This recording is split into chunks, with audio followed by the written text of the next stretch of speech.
Hello guys, good morning. Dito ako ngayon sa may Kalibo Plaza, Pastrana Park. Guys, gusto niyo bang malaman kung saan ang murang bilihan ng mga souvenirs? Samahan niyo ako.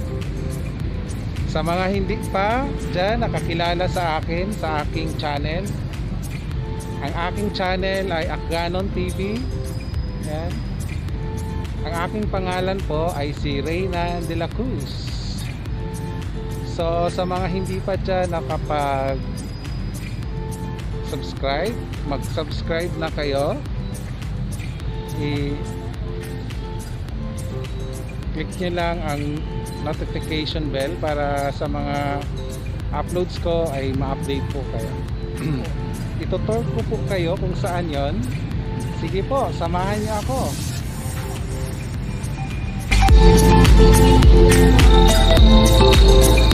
So ayan guys, dito tayo sa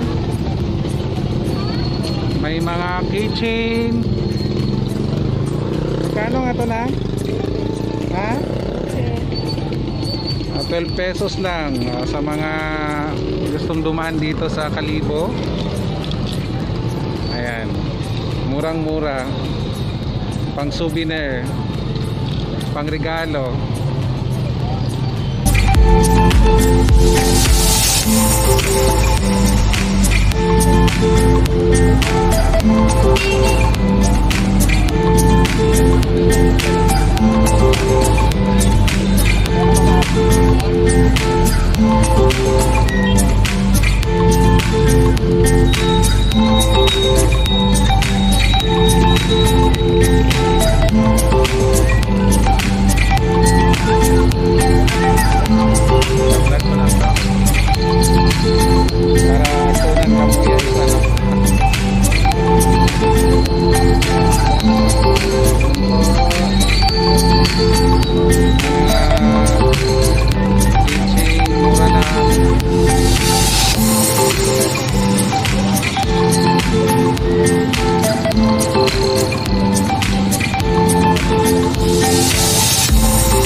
Oy, kamusta man makarin yung kita?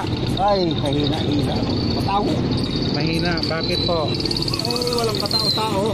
Walang Mahal po masayos kasi gol. Yung mga kumukuha sa iyo Boracay. Ay, wala na. Wala na. Wala na kumukuha. Baka ito kung babalik na. Ayun ko kung babalik na talaga eh. Ay, wala. Simula nung nag-lockdown talaga, sir? Mga 10 buwan, mula Marso eh. Oo. Hindi na talaga, walang buwan. Kasi sa Kaya turista. kung hapon wala ng tao. Oo. Saaga lang may tao, pero mamayang hapon wala na. Wala na. Okay po. Ay, talaga sa tricycle, wala. Una, puno-puno yan. Oo. Yung mga tricycle daw po ay wala nang mga laman. Walang mga pasahero. Kaya medyo apektado din tayo. Apektado.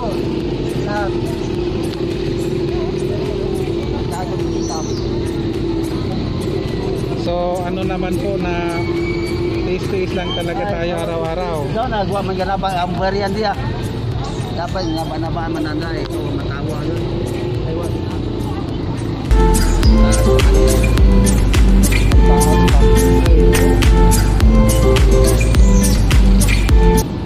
So yan po, baka kung sino yung gustong pumunta dito yan yung kanilang mga produkto.